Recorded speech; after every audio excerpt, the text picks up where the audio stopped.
Dear students, welcome to our channel. Today we will study worksheet number 46, Science Class 6. सजीव एवं उनका परिवेशी lesson है और सजीवों के लक्षण इसके बारे में आज स्टडी करने वाले हैं। कभी कभी सजीव और निर्जीव वस्तुओं में अंतर बताना कठिन हो जाता है कि ये सजीव है या निर्जीव है। तो इसके लिए क्या किया जाता है, कभी कभी निर्जीव वस्तुएं एक या एक से अधिक जीवित होने के लक्षण भी दर्शाती हैं, लेकिन सजीव रहने के लिए सजीवों के सभी लक्षणों का होना आवश्यक है। और ये लक्षण इस प्रकार से हैं, यदि ये लक्षण किसी वस्तु में पाए जाते हैं तो हम कह सकते हैं कि वो सजीव है, वरना वो निर्जीव है। सजीवों को भोजन, हवा और पानी की आवश्यकता होती है। सजीव वृद्धि करते हैं, यानी वो अपने आकार में वृद्धि करते हैं, बड़े होते हैं। भोजन की उन्हें आवश्यकता होती है, यानी भोजन खाते हैं। हवा, सांस लेने के लिए हवा की आवश्यकता होती है और पानी भी वो पीते हैं। सजीव गति करते हैं, चलते हैं। सजीव चलते हैं, एक स्थान से दूसरे स्थान तक जाते हैं।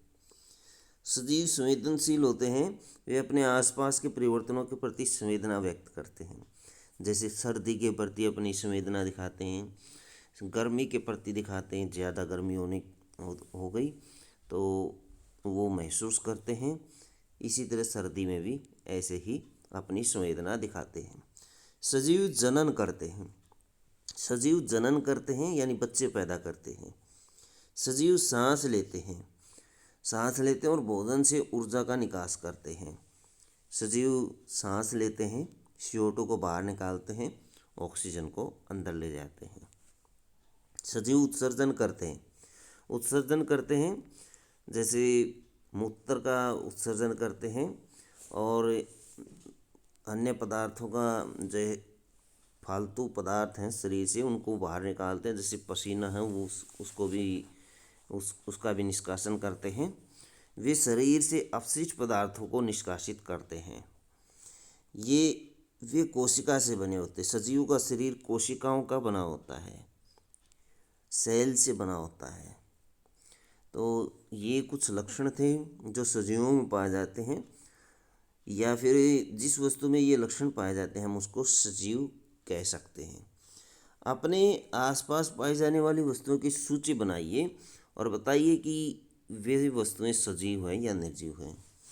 मान लीजिए हमारे पास आसपास में पेड़ है, यह सजीव है क्योंकि इसमें सजीवों के सारे लक्षण पाए जाते हैं। सांस लेना, भोजन बनाना, वृद्धि करना, इसके अंदर सारे लक्षण पाए जाते हैं।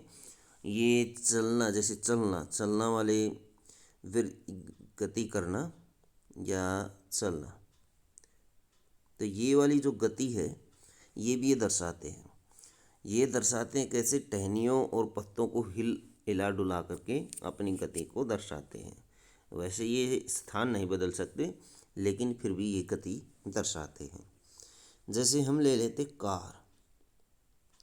कार जैसे चलती है, गति करती है, कर सकती है। भोजन भी पेट्रोल के रूप में भोजन करती है, भोजन भी खाती है। उत्सर्जन भी ये करती है, उत्सर्जन करती है, धुआं निकालती है। और और क्या कर सकती है, तो सारे लक्षण इसके अंदर मौजूद नहीं हैं।